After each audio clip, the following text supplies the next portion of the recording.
Life could be a dream, life could be a dream. Halo semuanya, kata pepatah tak kenal maka tak sayang. Maka dari itu izinkan saya memperkenalkan diri saya. Saya Esther Hartina Ria Sinaga, mahasiswa Pendidikan Kimia Pasca Sarjana Universitas Negeri Medan. Di sini saya akan menjelaskan materi tentang perhitungan kimia. Disimak video pembelajarannya ya. Baiklah, di sini saya akan menjelaskan mengenai persamaan reaksi, perhitungan kimia, dan pembatasan reaksi. Persamaan reaksi, yaitu reaksi kimia selalu berhubungan dengan persamaan reaksi. Persamaan reaksi menunjukkan jenis dan keadaan fisik zat bereaksi dan hasil reaksi yang dinyatakan dengan rumus kimia. Nah, persamaan reaksi dengan koefisien reaksi yang sesuai disebut persamaan setara, di mana persamaan reaksi yang dikatakan setara apabila jenis dan jumlah atom zat yang direaksikan sama dengan jenis dan jumlah atom hasil reaksi. Nah, penulisan persamaan reaksi harus menyatakan hubungan kuantitatif antara zat-zat bereaksi dan zat-zat hasil reaksi. Hubungan kuantitatif antara zat-zat bereaksi dan zat-zat hasil reaksi yaitu hubungan kuantitatif dalam reaksi kimia yang pertama kali dikemukakan oleh Anthony Laurent Lavoisier, di mana bunyinya dalam setiap reaksi kimia, jumlah massa zat-zat sebelum reaksi dan sesudah reaksi adalah sama.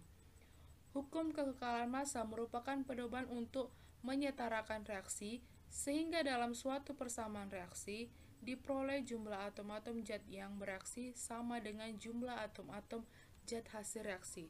Nah, persamaan reaksi harus disetarakan dengan cara menuliskan koefisien di depan rumus zat dan zat hasil reaksinya. Nah, perbandingan koefisien reaksi dapat menyatakan yaitu di mana satu perbandingan jumlah partikel-partikel zat dalam suatu persamaan reaksi, yang kedua perbandingan jumlah mol zat terlibat dalam reaksi. Hal ini disebabkan jika jumlah partikel zat sama, maka jumlah molnya juga sama. Ketiga, yaitu perbandingan volume zat yang terlibat dalam reaksi. Jika zat-zat berwujud gas dan diukur pada temperatur yang sama sesuai hipotesis Avogadro. Nah, contohnya di sini ada persamaan reaksi Mg tambah 2HCl menghasilkan MgCl2 tambah H2O. Nah, pada persamaan reaksi ini di mana satu atom Mg bereaksi dengan dua molekul HCl menghasilkan satu molekul MgCl dan satu molekul H2, maka perbandingan molnya yaitu 1:2 banding 1:1. Nah, di sini ada juga contoh keduanya, N2 tambah 3H2 menghasilkan reaksi 2NH3, di mana perbandingan koefisien persamaan reaksi yaitu 1:3 dan banding 2, sehingga N2 tambah 3H2 mereaksikan 2NH3 dengan persamaan molnya yaitu 1 mol banding 3 mol dibanding 2 mol. Dan juga persamaan volumenya itu 1 liter NH2 dibanding 3 liter 3H2 dibanding 2 liter 2NH3. Nah, jenis reaksi yaitu pertama reaksi penetralan. Reaksi penetralan itu reaksi antara asam dan basa menghasilkan garam dan air. Nah, di sini ada contohnya yaitu H2SO4 ditambah 2KOH menghasilkan K2SO4 ditambah 2H2O. Nah, persamaan reaksi ionnya yaitu 2H positif ditambah SO4 2 negatif ditambah 2K plus tambah 2OH- menghasilkan 2K tambah SO4 minus 2 ditambah 2H2O. Nah, yang kedua yaitu reaksi pembentukan. Reaksi pembentukan itu reaksi yang membentuk senyawa dari unsur-unsur pembentukannya, yaitu contohnya di sini ada 2H2 ditambah O2 menghasilkan reaksi 2H2O. Nah, yang ketiga ada reaksi pembakaran. Reaksi pembakaran ini merupakan reaksi suatu zat dengan oksigen. Zat yang mudah terbakar adalah karbon, hidrogen, belerang, dan berbagai senyawa dari unsur-unsur tersebut.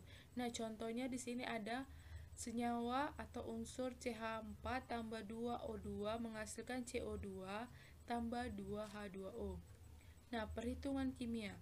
Stoichiometri merupakan hitungan kimia, yaitu bagaimana menentukan zat-zat yang terlebih dalam suatu reaksi kuantitatif. Konsep mol, dalam setiap 1 mol suatu zat terdapat partikel zat tersebut sebanyak 6,02 kali 10 pangkat 23. Massa atom relatif.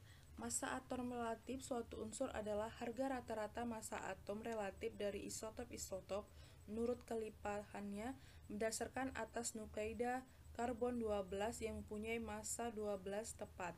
Nah, di sini ada rumusnya, yaitu massa atom relatif unsur X sama dengan massa atom rata-rata unsur dibagi 1/12 massa 1 atom C12. Di sini ada beberapa AR dari unsur-unsur Al, Ba, Br, Fe, S, dan Ag. Bisa kita lihat. Nah, massa molekul relatif atau dibilang MR. Massa molekul relatif sama dengan jumlah AR dari semua massa penyusunnya. Nah, atau MR senyawa AB sama dengan ARA tambah ARB. Contohnya di sini kita mencari MR dari C2H5OH. Pertama-tama kita cari dulu AR si C, baru ditambah ARH ditambah ARO, sehingga MR C2H5OH yaitu 46. Penentuan kadar zat. Kadar zat dalam suatu senyawa ditetapkan berdasarkan hasil percobaan analisis kimia. Tetapi, jika rumus senyawa dan AR masing-masing zat penyusun diketahui, maka kadar zat penyusun dalam senyawa tersebut dapat dihitung. Nah, presentasi zat sama dengan jumlah zat kali AR zat dibagi MR senyawa dikali 100. Adapun juga massa zat. Massa zat yaitu jumlah zat dikali AR zat dibagi MR senyawa dikali massa senyawa zat. Adapun contoh soalnya yaitu tentukan komposisi unsur C, H, dan O dalam glukosa yang mempunyai rumus kimia C6H12O6. Ya, pertama-tama kita cari persen dari massa C, yaitu 6 kali 12 dibagi 180 kali 100%, maka persen massa C yaitu 40%, sedangkan persen massa H yaitu 6,7%, dan juga persen massa O sama dengan 53,3%. Rumus kimia. Rumus kimia merupakan simbol dari senyawa kimia yang dinyatakan oleh huruf dan angka. Rumus kimia menyatakan jenis atom unsur dan jumlah relatif atom-atom yang terdapat dalam zat tersebut, yaitu pertama rumus empiris dan molekul. Rumus empiris itu menyatakan jenis atom serta pembandingan sederhana dari atom-atom dalam suatu molekul. Nah, sedangkan rumus molekul menyatakan jenis atom dan jumlah atom dalam setiap molekul. Pada penentuan rumus empiris, suatu senyawa harus diketahui perbandingan mol unsur penyusun senyawa tersebut. Nah, di sini ada contoh rumus molekul, yaitu rumus molekul metana dengan model molekul. Tiap molekul metana terdiri atas 1 atom C dan 4 atom H. Nah, ada pun juga rumus molekul amonia yaitu NH3, di mana tiap molekul amonia terdiri atas 1 atom N dan 3 atom H. Dan ada juga rumus molekul karbon dioksida yaitu CO2. Tiap molekul karbon dioksida terdiri atas 1 atom C dan 2 atom O. Nah, di sini ada contoh rumus molekul atau senyawa metana dan juga glukosa. Tiap molekul metana terdiri atas 1 atom C dan 4 atom H. Dan ada pun juga ini merupakan rumus molekul dari glukosa, di mana misalnya rumus empiris glukosa C6H12O6 adalah CH2O. Ini menunjukkan jumlah atom karbon, hidrogen, dan oksigen memiliki perbandingan yaitu 1:2:1. Nah, hubungan antara rumus molekul dan rumus empiris, yaitu contohnya di sini ada rumus dari senyawa glukosa, di mana rumus molekulnya yaitu C6H12O6, sedangkan rumus empiris dari glukosa yaitu CH2O. Nah, perbandingan atom-atom pada rumus empirisnya pada glukosa yaitu 1:2:1, sedangkan senyawa etana rumus molekulnya yaitu C2H6, di mana rumus empirisnya yaitu CH3 dengan perbandingan atom rumus empiris 1:3. Nah, selanjutnya kalium iodida, di mana rumus molekulnya yaitu Ki dan rumus empirisnya yaitu Ki, dan juga atom-atom perbandingan dari rumus empiris dari kalium iodida yaitu 1:1. Contohnya, suatu senyawa hidrokarbon yang terdiri dari 20% hidrogen dan 80% karbon memiliki massa rumus 60. Tentukan rumus empirisnya dan rumus molekulnya. Nah, pertama kita mencari dulu massa dari hidrogen yaitu 20 gram dan juga massa karbon yang terkandung yaitu 80 gram. Sesudah kita tahu massa dari karbon dan hidrogen, kita carilah molnya dengan rumus mol yaitu gram per mr, sehingga perbandingan mol dari karbon dan hidrogen yaitu 1:3. Nah, maka dapatlah rumus empiris senyawa hidrokarbon yaitu CH3. Nah, kita cari dulu N dari rumus molekul senyawa si CH3N, sehingga dapat nilai N-nya yaitu 4. Nah, jadilah rumus molekul senyawa hidrokarbon yaitu C4H12. Pembatas reaksi. Bereaksi pembatas. Pada umumnya reaksi berlangsung dalam bentuk larutan. Jika pada suatu reaksi perbandingan mol-mol zat yang direaksikan sesuai perbandingan koefisien, maka reaksi akan selesai. Jika semua atau seluruh pereaksi telah habis bereaksi, maka jumlah mol salah satu reaksi berlebih dibandingkan dengan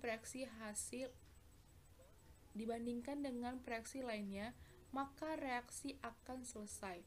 Jika salah satu reaksi telah habis bereaksi, nah reaksi yang dalam suatu proses kimia habis terlebih dahulu disebut sebagai reaksi pembatas. Dalam reaksi itu, jumlah hasil reaksi yang terbentuk ditentukan oleh jumlah reaksi yang habis terlebih dahulu. Ini ada contoh soalnya, yaitu diketahui 25 ml HCl 1 molaritas direaksikan dengan 20 ml NaOH 2 molaritas, menghasilkan NaCl dan air. Pada reaksi tersebut, mana yang bertindak sebagai reaksi pembatas dan berapa mol zat yang tersisa. Nah, di sini kita bisa lihat reaksinya yaitu HCl tambah NaOH menghasilkan reaksi NaCl dan H2O. Nah, sehingga sisa dari reaksi HCl yaitu 0 dan NaOH yaitu 0,025 mol dan NaCl 0,025 dan H2O yaitu 0,025 mol. Nah, jadi kita bisa tahu sisa reaksi yang mana yang terdapat yaitu NaOH yaitu dengan jumlah 0,025. Nah, reaksi pembatas pada reaksi disebut adalah HCl. Baiklah, demikian video pembelajaran kita pada hari ini mengenai perhitungan kimia. Mohon maaf jikalau ada salah kata, dan juga sampai jumpa di video pembelajaran selanjutnya. Bye.